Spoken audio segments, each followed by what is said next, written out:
ಮತ್ತೆ ಪ್ರಕರಣ ಮುಗಿಯುವುದಿಲ್ಲ. ಯಾಕೆ ಯಾಕೆ ಯಾವುದೇ ಉಂಟಾ? ಎಂತದ್ದು?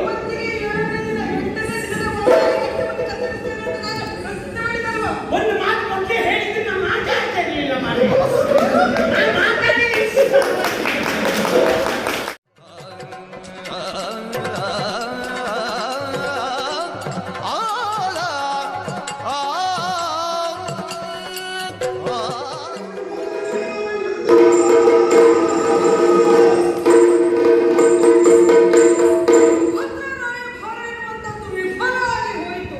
ಎಂಬಲ್ಲಿಗೆ ಪ್ರಯತ್ನವನ್ನು ನಿಲ್ಲಿಸಲಿಕ್ಕಾಗ್ತದ? ಆಗುವುದೇ ಇಲ್ಲ. ನಮ್ಮಲ್ಲಿ ಕೆಲವರು ಇದ್ದಾರೆ, ನಾವಿದ್ರೆ ಏನಾದರೂ ಮಾಡ್ತಿದ್ದೆವು, ನಾವು ಹೋದ್ರೆ ಎಂತದ್ದನ್ನು ಸಾಧಿಸಿಕೊಂಡು ಬರ್ತೇವೆ ಎನ್ನುವುದನ್ನು ತಲೆಯಲ್ಲಿ ತುಂಬಿಸಿಕೊಂಡವರು. ಅಂತವರನ್ನ ಈಗ ಸ್ವಲ್ಪ ಬಳಸಿಕೊಳ್ತೇನಂತೆ. ಅದರಲ್ಲೇ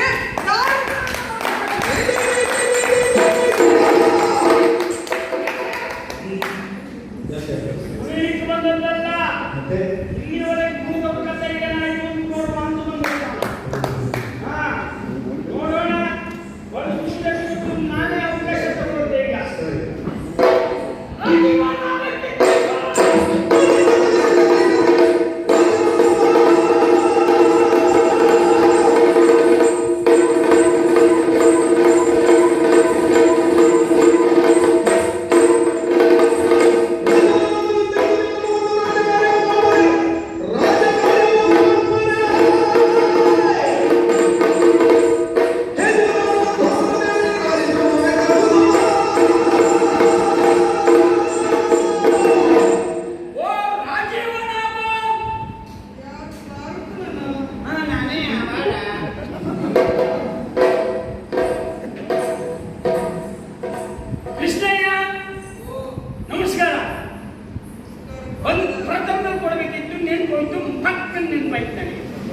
ಕೃಷ್ಣಯ್ಯ, ಆಶ್ಚರ್ಯ ನನಗೆ. ಯಾಕೆಂದ್ರೆ ಯಾವತ್ತೂ ನಿನ್ನ ಮುಖ ಹೇಗಿದ್ದದ್ದಿಲ್ಲ. ಇವತ್ತು ಯಾಕೆ ಹೀಗಾಯ್ತು ಅಂತ ಆಶ್ಚರ್ಯ ಆಗಿದೆ. ಯಾಕೆಂತ ಹೇಳಿದ್ರೆ ಈ ಕೊಳದಲ್ಲಿರುವಂತಹ ತಾವರೆಯನ್ನು ಕಿತ್ತು ಬಂಡೆಗಳಿಗೆ ಅಪ್ಪಳಿಸಿದ್ರೆ ಹೇಗೆ ಬಿಸಿಲಿಗೆ ಕರಕ್ಕೆ ಮುರುಟಿ ಸೂಟಿ ಹೋಗುತ್ತದೋ ಆ ರೀತಿ ನಿನ್ನ ಮುಖಾರವಿಂದ ಉಂಟು. ಯಾವತ್ತೂ ಹೀಗಿದ್ದದ್ದಲ್ಲ.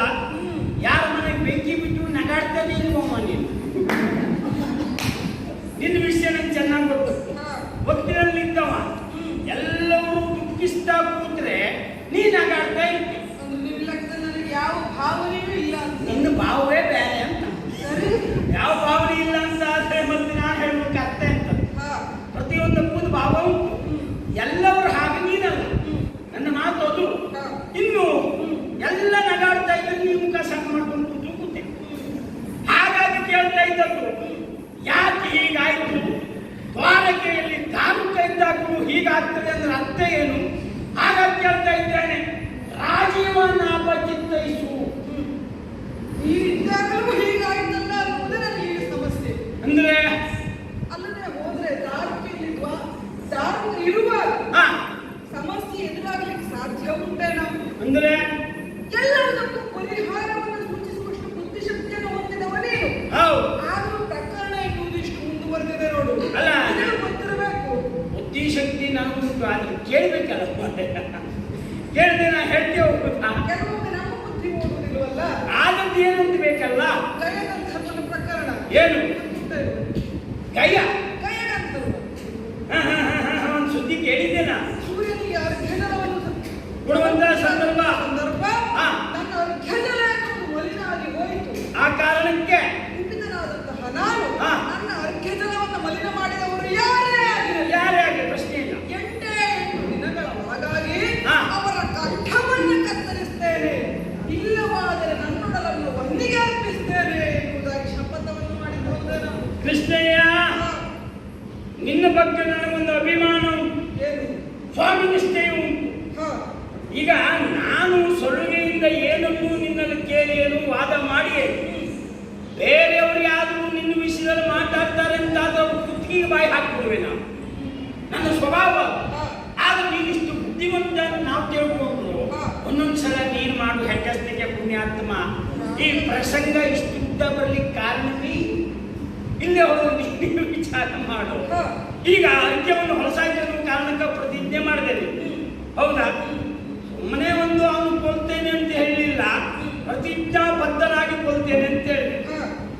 ಆಮೇಲೇನಾಯ್ತು, ಅವನು ಎಲ್ಲಿ ಹೋದ್ನ ಏನೋ, ಅವನು ಹುಡುಕಿಸ್ಲಿಕ್ಕೆ ನನ್ನ ಆಳುಗಳನ್ನು ಅಟ್ಟಿದೆ, ಎಲ್ಲಾ ಕಡೆಗೂ ಹುಡುಕಿಸಿದ್ವಿ. ಇದು ಕೃಷ್ಣಯ್ಯ ನಿಂತಪ್ಪಲ್ಲ, ನಮ್ಮ ದೇಶದ ಹಣೆ ಬರುವೆ ಹಾಗೆ. ಕೈಗೆ ಸಿಕ್ಕ ಅಪರಾಧಿಯನ್ನು ಬಿಟ್ಕೊಡು, ಅವನು ಯಾವ್ದಾದ್ರು ದೇಶಕ್ಕೆ ಹೋಗಿ ಕೂತ ಮೇಲೆ ಅವನನ್ನು ಹಿಡಿತರಿಸ್ತೇವೆ, ನಾವು ಬಿಡುವುದಿಲ್ಲ. ಆಚೆ ಇದ್ದಷ್ಟು ಈಚೆ ತರ್ತೇವೆ. ನಮ್ಮ ದೇಶದ ಹಣ ಪೂರ್ತಿ ಹೊರಗೆ ಹೋದ್ರೆ ಮತ್ತೆ ಬಿಳಿ ಮಾಡ್ತೇವೆ, ಕೂತ್ಕೊಂಡ್ರಿ. ಅಂತ ಸ್ಥಿತಿ ಇಲ್ಲದೆ ಹೋದ್ರೆ ಅಪರಾಧ ಮಾಡಿದವ ಅವನ್ ತಿಳ್ಕೊ ಕೈಯಗಂದರು. ನೀನು ಅರ್ಘ್ಯ ಕೊಡ್ತಾ ಇರುವಾಗ ಅರ್ಘ್ಯ ಜಲ ಹೊಲಸಾಯಿತು, ಆ ಕಾರಣಕ್ಕಾಗಿ ನೀನು ಪ್ರತಿಜ್ಞೆ ಮಾಡ್ಬೇಕಾ?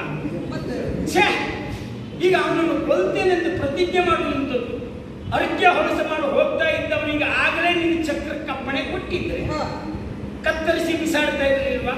ಹಾಗಾಗುವುದಿಲ್ಲ. ಅವಧಿ ಕೊಡುವ ಅಗತ್ಯ ಇತ್ತ? ಅರ್ಘ್ಯ ಹೊಲಸಾದ ಯಾಕೆಂದ್ರೆ ಸುದರ್ಶನ ಅಂದ್ರೆ ಏನು ನಂಗೆ ಚೆನ್ನಾಗಿ ಗೊತ್ತು. ಉಳಿದವ್ರ ಕೈಲಿದ್ದಂತ ಬಾಣಗಳಿಗೆ ಪಾಪ ಪ್ರಯೋಗ ಮಾಡಬೇಕೆಂದ್ರೆ ಅಲ್ಲಿ ಮಂತ್ರೋಪದೇಶ ಆದದ್ದನ್ನು ಹೇಳ್ಕೊಂಡೇ ಬಿಡ್ಬೇಕು. ಇದು ಹಾಗಲ್ಲ, ಸಂಕಲ್ಪ ಮಾಡಿದ್ರು ಸಾಕು, ಅದನ್ನು ಕತ್ತರಿಸಿ ಬಿಸಾಡ್ತದೆ. ಆ ಕೆಲಸ ನೀನು ಮಾಡಲಿಲ್ಲ. ನೀನು ಅಂತಲ್ಲ, ಈ ಕೆಲವರು ಏನೇ ಮಾಡುತ್ತಿದ್ರು ಅದು 4 ಜನರು ಗೊತ್ತಾಗೇ ಮಾಡುವ ವ್ಯವಹಾರ. ತಪ್ಪು ಅಂತ ಹೇಳುವುದಿಲ್ಲ. ಯಾಕೆ ಆ ಕೆಲಸವನ್ನು ಮಾಡಲಿಲ್ಲ ಕೇಳಿ? ಯಾಕೆ? ಸುದರ್ಶನವನ್ನು ಕಳಿಸುವುದು ನನಗೆ ಹೆಚ್ಚೊತ್ತಿನ ಕೆಲಸ ಅಲ್ಲ, ಆದರೂ ಕಳಿಸಲಿಲ್ಲ. ಯಾಕೆ? ತಪ್ಪು ಮಾಡಿದವನಿಗೆ ತಾನೊಂದು ತಪ್ಪು ಮಾಡಿದ್ದೇನೆ, ನನಗೆ ಇಂಥದ್ದಕ್ಕೊಂದು ಶಿಕ್ಷೆ ಆಗ್ತಾನೆ ಎನ್ನುವುದು ಅವನಿಗೆ ಗೊತ್ತಾಗಬೇಕು. ಮತ್ತು 8 ದಿನಗಳ ಅವಧಿಯನ್ನು ಕೊಟ್ಟಿದ್ಯಾಕೆ? ಅವ ಭಯದಲ್ಲಿ ಇರಬೇಕು, ಅರ್ಥವಿಸಿಕೊಳ್ಳಬೇಕು ಎನ್ನುವ ಕಾರಣಕ್ಕಾಗಿ. ಅರ್ಥವಿಸಿಕೊಳ್ಳುವುದು ಯಾರು ಕೇಳಿದರೆ ಈ ಮಾತಾಡಿದ್ರೆ ಬೇರೆ ಆಗ್ತದೆ. ಬದುಕಿ ಇರ್ಬೇಕಾದ ಮಾತ್ರ ತಪ್ಪು ಮಾಡಿದ್ದನ್ನು ಅವನು ತಿಳ್ಕೊಳ್ಬೇಕು, ಅರ್ಥವಿಸಿಕೊಳ್ಬೇಕು. ನೀನೀಗ ಅರ್ಥ ಮಾಡ್ಕೊಂಡ ಎನ್ನುವ ಕಾರಣಕ್ಕಾಗಿ ಅವನು ಬಿಡ್ತೀಯ? ಇಲ್ಲ, ಪ್ರತಿಜ್ಞೆ ಹಾಗುಂಟ ನೋಡು, ಎಂಥದ್ದು ಇಲ್ಲ. ಅರ್ಥ ಆಗಲಿ ಆಗದೆ ಇರಲಿ, ಅವನ ಕಂಡ ಕತ್ತರಿಸುವುದೇ ಪ್ರತಿಜ್ಞೆ ಅಂತ ಹೇಳಿದ್ರೆ ಹಾಗೆ. ನಿನ್ನ ಮರಣದಂಡದ ಶಿಕ್ಷೆಗೆ ಒಳಗಾದವನಿಗೂ ಸ್ವಲ್ಪ ದಿನಗಳ ಕಾಲ ಅವಕಾಶವನ್ನು ಕೊಡ್ತಾರೆ. ಯಾಕೆ? ಅವನು ನಾಳೆಗಾದರೂ ಸಾಯುವವನೇ, ಅದಕ್ಕಾಗಿ ಅವನು ನಿನ್ನೆಯೇ ತೆಗೆದುಕೊಂಡು ಹೋಗಿ, 1 ದಿನ ಮೊದಲೇ ತೆಗೆದುಕೊಂಡು ಹೋಗಿ ನೇಣಿ ಏರಿಸ್ತಾರ ಹೇಳು. ಅವಧಿ ಕೊಡುವುದು ಅಪರಾಧ ಮಾಡಿದವನಿಗೆ ಅಲ್ಲಿ ಮರಣದಂಡನೆ ಶಿಕ್ಷೆ ಕೊಟ್ಟಾಗ ಅವಧಿ ಕೊಡಬೇಕಾದ ಅನಿವಾರ್ಯತೆ ಉಂಟು ಅಂತೇನಿಲ್ಲ. ಆ ಕ್ಷಣಕ್ಕೆ ಮರಣದಂಡನೆ ಅಲ್ಲ, ಕೊಡಬಹುದು, ಆಕ್ಷೇಪ ಏನೂ ಇಲ್ಲ. ಕೊಡುವ ತೀರ್ಮಾನ ಕೊಡುವವರ ಕೈಲಿ ಏನು ಉಂಟು. ಈಗ ನಿನಗೆ ನ್ಯಾಯ ಮತ್ತೆ ಅನ್ಯಾಯವನ್ನು ತಿಳಿದು 3ನೇವು ಹೇಳಬೇಕಾದ ಅಗತ್ಯ ಇಲ್ಲ. ಅಲ್ಲಿ ನೀನೇ ತೀರ್ಮಾನ ತಗೊಳ್ಳುವ. ಆ ಕ್ಷಣಕ್ಕೆ ಕೊಡಲಿಲ್ಲ. ಮತ್ತೊಂದು ಕೇಳಬೇಕು, ಹೊಲಸ ಮಾಡಿದ್ದು ಅರ್ಘ್ಯ ಜಲ ಅಲ್ವಾ? ಅದು ಎಂತ ದೊಡ್ಡ ಪರಬ್ರಹ್ಮ ಅಂತ ಈ ರೀತಿ ಮಾತಾಡದೆ ನೀನು ಅಂತ ನನಗೆ ಗೊತ್ತಾಗಲಿಲ್ಲ. ಸಮುದ್ರದಲ್ಲೋ ನದಿಯಲ್ಲೋ ಇರುವಂತ ನೀರನ್ನು ತೆಗೆದು ಸೂರ್ಯನಾರಾಯಣನಿಗೆ ಕೊಡುವುದು, ಹೌದಾ? ಅಭಿಮಂತ್ರಿಸಿದ್ದು ಅಂತ ಇಟ್ಕೊ, ಜಲವನ್ನು ಅಭಿಮಂತ್ರಿಸಿ ಅವನಿಗೆ ಕೊಡುವುದು. ಅದು ಹೊಲಸಾಯ್ತು ಅಂತ ಆದ್ರೆ ಅದನ್ನು ಪಕ್ಕಕ್ಕೆ ಚೆಲ್ಲಿ ಮತ್ತೊಂದು ಬೊಗಸೆ ನೀರು ತಗೊಂಡು ಅಭಿಮಂತ್ರಿಸಿ ಸೂರ್ಯನ ಕೊಟ್ಟರೆ ಅವ ನಂಗೆ ಬೇಡ ಆ ಪ್ರಶ್ನೆಯೇ ಬರ್ತಾ ಇರಲಿಲ್ಲ. ಜೀವಮಾನದಲ್ಲಿ 1 ಬಾರಿಯೂ ಸಂಧ್ಯಾ ವಂದನೆ ಮಾಡದ ಅರ್ಘ್ಯಜಲವನ್ನು ನೀಡಿದವ ಇಂಥ ಮಾತನ್ನು ಆಡುವುದು. ಇದು ಅರ್ಘ್ಯ ಜಲ ನೀಡಲಿಕ್ಕೆ ಬರೀ ಕೃಷ್ಣನಾಗಿ ನೀರೊಂದೇ ಕೊಡ್ತೆ ಅಂತಲ್ಲ, ಪ್ರಪಂಚದಲ್ಲಿದ್ದ ಸಾಮಾನ್ಯ ಮನುಷ್ಯರು ಸೂರ್ಯನಾರಾಯಣ ಕೊಟ್ಟದ್ದು ಉದಾಹರಣೆ ಸೇರಿದ್ದಾರೆ ಅಲ್ಲ. ಈಗ ನೀನು ಅದಲ್ಲ ಅಂತಂದ್ರೆ ಏನ್ ದಾರಿ ಅಂತ ಹೇಳ್ಬೇಕು. ಅಭಿಮಂತ್ರಿಸಿದ ಜಲವನ್ನು ಅವನಿಗೆ ನೀನು ಕೊಡುವುದಲ್ಲ. ಈಗ ಕೊಟ್ಟಿಯೇ ಬಿಟ್ಟಿಯ? ನನಗೆ ಅದೊಂದು ಉದಾಹರಣೆ ಹೇಳು. ಕೊಡ್ಲಿಕ್ಕೆ ಆಗುದಿಲ್ವಲ್ಲ? ಕೊಡ್ಲಿಕ್ಕೆ ಆಗುದಿಲ್ಲ. ಬಿಟ್ಟೆ ಅಂದ್ರೆ ಅಲ್ಲಿಂದ ನೀನು ಅರ್ಘ್ಯ ಜಲ ಕೊಡುವುದೇ ಬಿಟ್ಟಿಯ?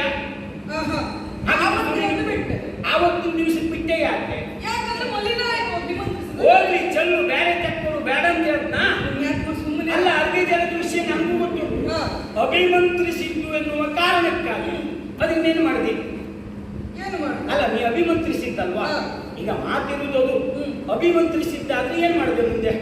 ಆ ಜಲವನ್ನು ನಾನು ನೀಡಲಿಲ್ಲ, ಬಿಟ್ಟೆ. ನನ್ನ ಕರ್ಮ ಭಂಗ ಆಯ್ತು. ಅದು ನನ್ನ ಪ್ರಶ್ನೆನೇ ಅಲ್ಲ. ಕರ್ಮಭಂಗ ಆದದ್ದು ಹೌದು. ಜಲ ಏನ್ ಮಾಡದೆ ಬಿಟ್ಟಿಯಾ? ಜಲವನ್ನು ಬಿಟ್ಟು ಪುಣ್ಯಾತ್ಮ. ಏನಾಯ್ತು ಅದರಿಂದ? ನಂಗೆ ಉದಾಹರಣೆ ಜಲವನ್ನು ನೀನು ಚೆಲ್ಲಿದೆ ಅಭಿಮಂತ್ರಿಸಿ, ಏನಾಯ್ತು ಇದರಿಂದ? ದೊಡ್ಡ ವಿಷಯ ಅಂತ ಹೇಳಿದ್ದಕ್ಕೆ ನಾವು ಮತ್ತೊಂದ್ಸಲ ಅಭಿಮಂತ್ರಿಸಿ ಕೊಟ್ಟರು ಸೂರ್ಯನಾರಾಯಣ ಬೇಡ ಅಂತ ಹೇಳ್ತಾ ಇರಲಿಲ್ಲ ಹೇಳಿದ್ದು. ಅದಕ್ಕೆ ಇನ್ನೂ ಕೇಳ್ತೀಯ ನೀನು? ಇದರಲ್ಲಿ ಈಗ ನೀನು ಅಭಿವಂದಿಸುವಂತ ಹೊತ್ತಿಗೆ ಗಯಗಂಧರ್ವ ಅವ ಆಕಾಶ ಮಾರ್ಗವಾಗಿ ಹೋಗ್ತಾ ಇದ್ದ. ಬಿದ್ದದ್ದು ಕುದುರೆ ಎಂಜಲ ಬೇವುಡ ಪ್ರಶ್ನೆ ಬೇರೆ. ಮಲಿನಾಯ್ತೊಳಗೆ ನಿನ್ನ ಕಲ್ಪನೆ ಅಂತಿದ್ರೆ ಈಗ ಅರ್ಘ್ಯ ಜಲ ನೀ ತಗೊಳ್ತೇನೆ ನೀರಿಂದ, ಅದರಲ್ಲಿ ಪಾಪ ಜಲಚರಗಳಿರುವುದಿಲ್ವಾ? ಅರ್ಘ್ಯ ನೀ ತಗೊಳ್ತೀನಿ ನೀವು ಎನ್ನುವ ಕಾರಣಕ್ಕಾಗಿ ಅದು ಅಲ್ಲೇ ಹೊಲಸ ಮಾಡ್ತದ, ದಡಕ್ಕೆ ಹೋಗ್ತದ. ಕಲ್ಪನೆ ಮಾಡ್ತದ. ಇರುವಂತ ಇವರಿಗೂ ಬಹಳಷ್ಟು ವ್ಯತ್ಯಾಸ ಉಂಟು. ಯಾವುದು ಕೇಳ್ತಿ? ಕೈಲಿಗೆ ಹೇಳ್ತಿ, ಅವನು ಕುದುರೆಗೆ ಹೇಳು. ಕೈಯ ಸುಳಿಸಿದ್ದ ಕುದುರೆಯಿಂದ ಬಿದ್ದದ ಅಂದ್ಮೇಲೆ ಅದಕ್ಕೂ ಕುದುರೆ ಅವನಂತೆ ಜಲಚರಗಳು ಅದಕ್ಕೂ ಇದಕ್ಕೂ ವ್ಯತ್ಯಾಸ ಬೇಕಿದ್ರೆ ಇದು ಪ್ರಾಣಿ, ಅದು ಪ್ರಾಣಿ. ಜಲಚರಗಳಿಗೆ ಯಾರು ಒಡೆಯಿರುವಂತಿರುವುದಿಲ್ಲ. ಆಗ ಅಲ್ಲಿಂದ ಕುದುರೆಗೆ ಒಡೆಯ ಅಂತ ಒಬ್ಬ ಇದ್ದ. ಒಡೆಯ ಬೇಕಾದಷ್ಟಿದ್ರು ಪ್ರಾಣಿ ಮಾಡುವುದೇ. ಈ ಒಡೆಯ ಮನೆ ನಾಯಿ ಎಲ್ಲ ಪಾಪ ಒಡೆಯಾಗಿ ಇರ್ತದೆ ಅಂತ ಹೇಳಲಿಕ್ಕೆ ಆಗುದಿಲ್ಲ. ಆ ವಿಷಯ ಬಿಟ್ಟು ಬಿಡುವ, ಅದು ದೊಡ್ಡ ವಿಷಯ ಅಂತಲ್ಲ. ನಾನು ವಾದಕ್ಕೆ ಹೊರತದ್ದು ಯಾಕೆ ಕೇಳಿದ್ರೆ, ಅದು ಒಮ್ಮೆ ನೀನು ಅಭಿವಂದಿಸಿ ಕೊಟ್ಟದ್ದಿದ್ದರೆ ಅದು ನಿಷಿದ್ಧ ಅಂತ ಧರ್ಮದಲ್ಲಿ ಎಲ್ಲೂ ಇಲ್ಲ, ನಮ್ಗೆ ಗೊತ್ತಿಲ್ಲ. ಇದ್ದದ್ದಿದ್ರೆ ನೀನು ಹೇಳು, ನನ್ನ ಆಕ್ಷೇಪ ಗೊತ್ತಿಲ್ಲ. ನನಗೆ ಗೊತ್ತಿದ್ದ ಪ್ರಕಾರ ಎಲ್ಲೂ ಇಲ್ಲ. ಅದಕ್ಕೂ ಹೆಚ್ಚಿನ ನೀನು ಗೊತ್ತಿದ್ದಿದ್ರೆ ಪುರಾಣ ಧರ್ಮ ಇದ್ರೆ ನೀ ಹೇಳು, ನಾನು ಹೋಗ್ತೇನೆ. ಅರ್ಘ್ಯ ಜಲವನ್ನು ಅಭಿವಂದಿಸಿದ ಮೇಲೆ ಮಲಿನ ಆದ್ರೆ ಅದನ್ನು ನಾವು ಸೂರ್ಯದೇವರಿಗೆ ನೀಡುವ ಹಾಗಿಲ್ಲ. ಆ ಕಾರಣದಿಂದಾಗಿ ನಾನು ಕುಂಠಿತಗೊಂಡು ಅಲ್ಲ, ನೀಡುವಾಗಿಲ್ಲ ಹೇಳುವುದು ನಾನು ಒಪ್ಪದೆ. ಮತ್ತೊಮ್ಮೆ ತಕೊಂಡು ಕೊಡಬಾರ್ದ ಹೇಳುವುದು ನನ್ನ ಪ್ರಶ್ನೆ. ಹೋಗಿ ಹೋಗಿ ಅಷ್ಟು ಹೊತ್ತಿಗೆ ಸಿಟ್ಟು ಬಂತು ನನಗೆ. ಹೌದಾ? ಸಿಟ್ಟು ಬಂದ ಮೇಲೆ ಬುದ್ಧಿಯಿಂದ ಸಿಟ್ಟಿನ ಕೈ ಕೊಟ್ರೆ ಅದು ಇಷ್ಟೆಲ್ಲ ಆಲೋಚನೆ ಮಾಡುವ ಪ್ರಶ್ನೆ ಇರ್ತದೆ. ನಿಯಂತ್ರಣ ಮಾಡುವಂತ ಶಕ್ತಿ ಇಲ್ಲ ಅಂತ ಆದ್ರೆ ನೀವು ಅಧಿಕಾರದಲ್ಲಿದ್ದವರು, ಸಾಮಾನ್ಯದವರು. ಈಗ ಪ್ರಾಣಿಗೂ ಜಲಚರಕ್ಕೂ ವ್ಯತ್ಯಾಸ ಉಂಟು ಅಂತ ಹೇಳುವ ನಿಮಗಿಲ್ವಾ? ಅದನ್ನೇ ಸಮಸ್ಯೆ ಆದದ್ದು. ನೀವು ಇಂಥ ಉದಾಹರಣೆ ಕೊಡಿ, ಅಷ್ಟು ದೊಡ್ಡ ಮಾತಾಡುವವರಿಗೆ ಆ ಬುದ್ಧಿ ನಿಮಗಿಲ್ವಾ? ಹೋಗಿ ನೀನು ಮಾಡಿದ್ದು ಇದು ತಪ್ಪು ಅಂತ ಹೇಳಿ ಹೊರಟದ್ದಲ್ಲ. ನಾನು ನಿನಗೆ ಸಿಟ್ಟು ಬಂದದ್ದು ತಪ್ಪಲ್ಲ, ಗೈನಲ್ಲಿ ಕೊಡ್ತೆ ಅಂತ ಹೇಳಿದ ತಪ್ಪಲ್ಲ. ಆಗ ಸಮಸ್ಯೆ ಏನು ಗೊತ್ತಾ? ಕಣ್ಣು ಮುಂದೆ ಸಿಕ್ಕದವನ್ನ ಬಿಟ್ಟರೆ ಅವು ಎಲ್ಲ ಹೋಗಿ ಅವಿತು ಕೂತ್ಕೊಂಡ್ಮೇಲೆ ಇದು ಮಾಡ್ಲಿಕ್ಕೆ ಹೇಳ್ತಾರೆ. ಬುದ್ಧಿ ಹೇಳುವುದ ಕೆಲವೊಂದು ಪ್ರಕೃತಿಯಲ್ಲಿ ಏನು ಮಾಡ್ಲಿಕ್ಕೂ ಆಗುದಿಲ್ಲ.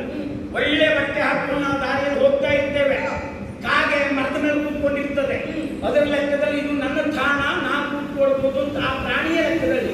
ಹೌದಾ?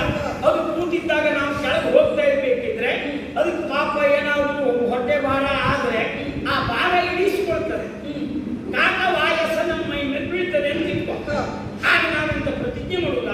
ನನ್ನ ದೇಹವನ್ನು ಹೊಲಸು ಮಾಡಬೇಕಾಗೆ 8 ದಿವಸದ ಮುಂದೆ ಹೋದ್ರೆ ಅದು ಮಾಡ್ಲಿಕ್ಕೆ ಆಗುದಿಲ್ಲ. ಬಟ್ಟೆ ಹಾಕು, ಬೇರೆ ಬಟ್ಟೆ ಹಾಕು. ನಾನು ಇದಕ್ಕೆಲ್ಲ ಏನು ಪ್ರಶ್ನೆ? ಧರ್ಮ ಶಾಸ್ತ್ರ ಭಯಂಕರ ತಿಳುವಳಿಕೆ ಇದ್ದವರು ಆಗ್ಬೇಕು ಅಂತಿಲ್ಲ. ಸಾಮಾನ್ಯ ಜ್ಞಾನ ಇದ್ದವರು ಇದನ್ನು ಮಾಡ್ತಾರೆ. ಅತಿ ಬುದ್ಧಿವಂತರು ಇರ್ತಾರೆ, ಅವರು ಪ್ರತಿಯೊಂದು ಬೇರೆ ರೂಪದಲ್ಲಿ ವಿಚಾರ ಮಾಡ್ತಾರೆ. ಅದು ಅದು ಬೇರೆ ಆಗ್ತದೆ, ಅದರಿಂದ ಪರಿಣಾಮ ಬೇರೆ ಆಗ್ತದೆ, ಎಲ್ಲ ತೊಂದರೆಗಳು ಬರ್ತದೆ.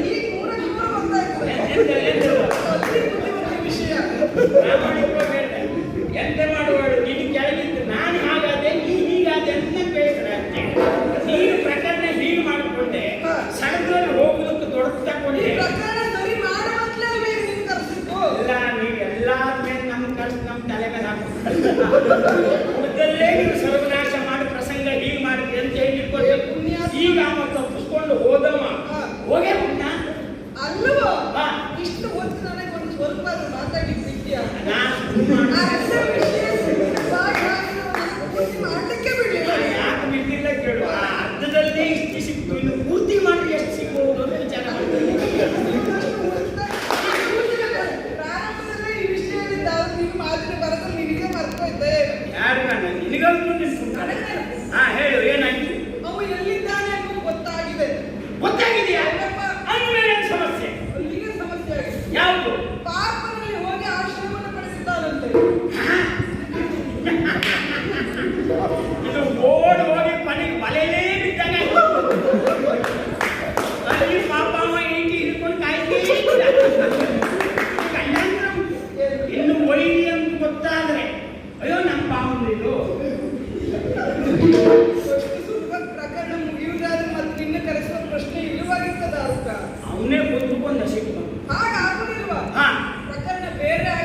ಏನಾಗಿದೆ? ಧರ್ಮರಾಯನ ಪಾದದ ಆಣೆಯನ್ನ ಇಟ್ಟು ಕೈಯ ಗಂಧರ್ವನನ್ನು ರಕ್ಷಿಸಿಕೊಂಡಿದ್ದಾರೆ.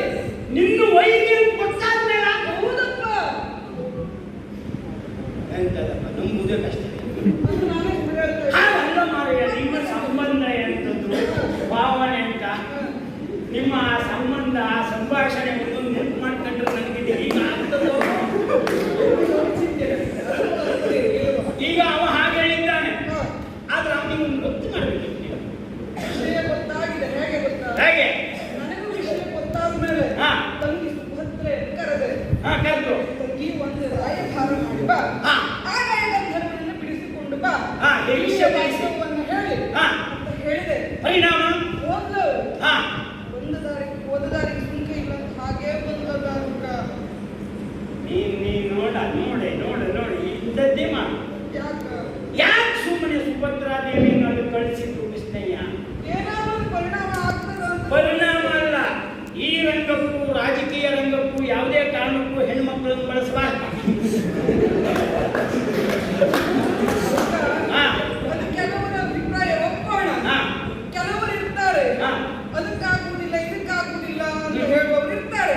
ಆದ್ರೆ ನನ್ನ ಅಭಿಪ್ರಾಯ ಏನು ಗೊತ್ತುಂಟ? ನನಗೆ ಗೊತ್ತಾಗಿದೆ. ಸ್ವಸಾಮರ್ಥ್ಯದ ಮೇಲೆ ಹಾ. ಅವರು ಯಾವ ರಂಗಕ್ಕೆ ಹೋದರು, ಹಾ. ಆ ರಂಗದಲ್ಲಿ ಅವರ ಸಾಮರ್ಥ್ಯ ಎಷ್ಟಿದೆ ಎನ್ನುವುದರ ಮೇಲೆ ಅವರು ರಂಗಕ್ಕೆ ಒಪ್ಪುತ್ತಾರೆ. ಹಾ. ಅದು ಹೆಣ್ಣಾಗಿರ್ಲಿ ಗಂಡಾಗಿರ್ಲಿ ಸಾಮರ್ಥ್ಯ ಇದ್ದದ್ದೇ ಹೌದು ಅಂತ ಅದು ಸ್ಥಾಪನೆ ಆಗುತ್ತಾರೆ. ಈಗ ಆದ್ರೆ ನನ್ನ ತಂಗಿಗೆ ಅವರ ಮನ ಒಲಿಸುವ ಒಂದು ಸಾಮರ್ಥ್ಯ ಇರ್ಲಿಲ್ವೋ ಏನೋ? ಇರ್ಲಿಲ್ವ ಏನಿಲ್ಲ, ಇಲ್ವೇ. ಈ ಎಲ್ಲ ಆನಂದಿಕ್ಕಳು ದೊಡ್ಡವರೆಲ್ಲ ಹೀಗೆ ತಿಳ್ಕೊಡು. ಅದು ಹೋದ್ಮೇಲೆ ತೊಂದರೆ ಇಲ್ಲ ಅಂತ ಪ್ರಯೋಜನ ಇಲ್ಲ. ನೀನು ಸುಭದ್ರೆ ಹೋಗುವುದರಿಂದ ಜೈಲಲ್ಲಿ ಆಗ್ತಾಳೆ ಅಂತ ಲೆಕ್ಕ ಆಗಿದೆಯಾ? ಹಾಗೆ ಕೊಡ್ಲಿಕ್ಕೆ ಅವನೇನು ಕರುಣಾನಿಧಿಯಾ? ಕರುಣಾನಿಧಿ ಕರುಣಾಸಾಗರ ಅಂತ ಹೆಸರಿದ್ದದ್ದು ನಿನಗೆ. ಅವ ಕೊಡು ಪ್ರಶ್ನೆ ಇಲ್ಲ. ಜಯ ಲಲಿತ ಆಗ್ತದಂದ್ರೆ ಜಯ ಸುಲಭ ಆಗ್ತದೆ ಅಂತ ತಿಳಿದಿದ್ಯಾ? ಸಾಧ್ಯತೆ ಆಗಲಿಲ್ಲ. ಸಂಧಾನ ವಿಫಲ ಆಯಿತು. ಸುಳ್ಳೆಲ್ಲ ನನ್ನ ಕಲಿಸಿದ್ದೆ. ಈಗ ನೀನು ಒಂದು ಸಂಧಾನ ಮಾಡಿ ಬರಬೇಕು. ನಾನು ಆದ್ರೆ ಒಂದು ನಾನು ಹೋದ ಪ್ರಕರಣ ಬೇರೆ. ಇನ್ನ ವೈರಿಯಾದಂತ ಗೈಲನ್ನು ಬಿಟ್ಟು ಕೊಟ್ಟರು ಪಾಂಡವರು ಇಲ್ಲ ಅಂತ ಅದು ಮುಖ ಮುಸುರು ನೋಡ್ಲಿಕ್ಕಿಲ್ಲ. ಮತ್ತೆ ಬಂದವ ಎತ್ತಿದ ಕೈಗೆ ಮುಸುಡಿ ಎರಡು ಬಿಟ್ಟೆ ಮತ್ತೆ ಮತ್ತೆ ನನಗೆ ಸಿಟ್ಟು ಬಂದ ಮೇಲೆ ಮತ್ತೆ ಮಾತೇ ಇಲ್ಲ. ಕಲಿಸಿದ್ದೆ ಅದಕ್ಕೆ ನಾವು. ಕಳಿಸುದೇ ಕಲಿಸುವುದೇ ಅದಕ್ಕೆ ನಾಲ್ಕು ಬೀಳಿ ಅಂತ.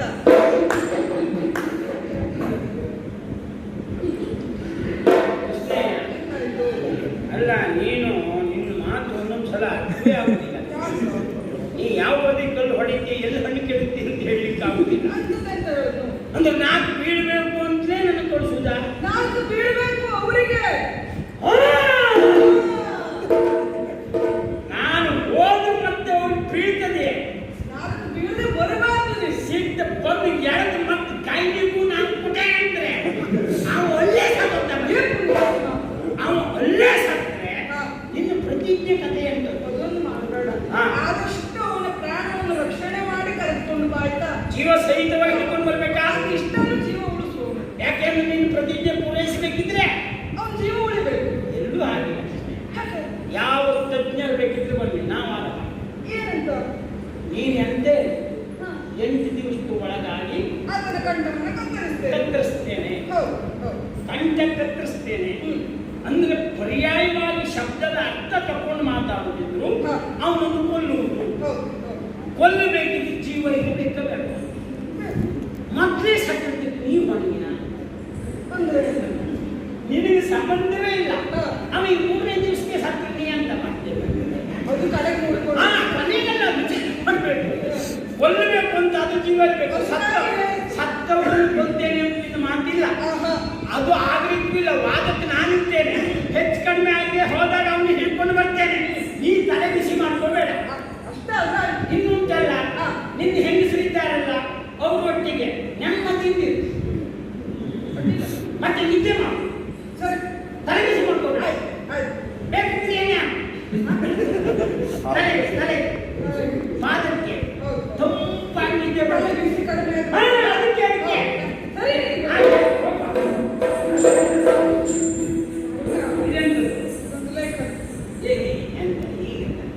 ಮತ್ತೆ ಅಲ್ಲ ಈ ತಲೆ ಬಿಸಿಲು ಮತ್ತೆ ಯಾಕಾದ್ರೂ ಕೊಡ್ಲಿಕ್ಕೆ ನಮ್ಗೆ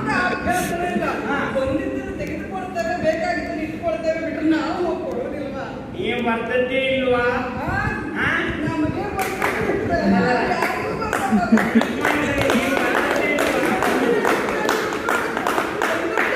ಅಲ್ಲ, ರುಕ್ಮಿಣಿ ಸ್ವಯಂವರ ನೆನ್ಪು ಮಾಡ್ಕೊಳ್ಳಿ. ರುಕ್ಮಿಣಿಯೇ ಬರ್ತದೆ, ಬ್ರಾಹ್ಮಣರು ಕಳಿಸಿದ್ದು, ನಾನು ಕಳಿಸಿದ್ದ? ತಿರುಗಿ ಬರ್ತದ್ದು ಅಲ್ಲ, ನೆನ್ಪು ಅಲ್ಲ, ಮಾಡ್ಕೊಳ್ಳಿ. ಒಂದೊಂದಕ್ಕೆ ದೃಷ್ಟಿ ಬರ್ತದೆ. ಅಲ್ಲ, ಅದು ಕೇಳಿದ್ರೆ ನಾ ಬರೀಲಿಲ್ಲ ಹೇಳಿದ್ರೆ ಕತೆ ಹುಟ್ಟಿದ್ದವು ಹಿಂದೆ ಪಕ್ಕದಲ್ಲಿ ಹೇಳಿದ್ದಲ್ಲ. ಅಲ್ಲ, ಅದು ಕೇಳಿದ್ದ. ಇದು ಯಾಕೆ ಗೊತ್ತುಂಟಾ? ನೀವು ಹೆಂಗೆ ಬರ್ತಿದ್ರು ಹೇಳಿ ನಮ್ಗೆ ಗೊತ್ತಿದ್ದದ್ದು. ಗೊತ್ತಿದ್ರೆ ಗೊತ್ತಿದ್ದಲ್ವ ಸುಳ್ಳು ಅಂತ. ಹಾ? ಇದು ಯಾಕೆ ಹೇಳ್ತಾನ? ಹಾ. ಪಾಂಡವರಿಗೆ ಗೊತ್ತಾಗ್ತಾ ಇತ್ತು, ನೀನು ಕೃಷ್ಣನಿಂದಲೇ ಕಳುಹಿಸಲ್ಪಟ್ಟವ. ಅಷ್ಟಕ್ಕಾಗಿ ಅಷ್ಟಕ್ಕಾಗಿ. ಮತ್ತೆ ಮಾತಾಡ್ತಾನೆ ಇದರಲ್ಲಿ ಮುಂದುವರೆದಿಲ್ಲ ನಾನು. ಸರಿ, ಉಳಿದಂತ ಹೋಗ್ಬೇಕು. ಬಿತ್ತೆ ನಾಲ್ಕು, ಬಿತ್ತೆ ನಾಲ್ಕು. Rama, Jai Jai Rama, Jai Jai Rama, Jai Jai Rama, Sita Rama.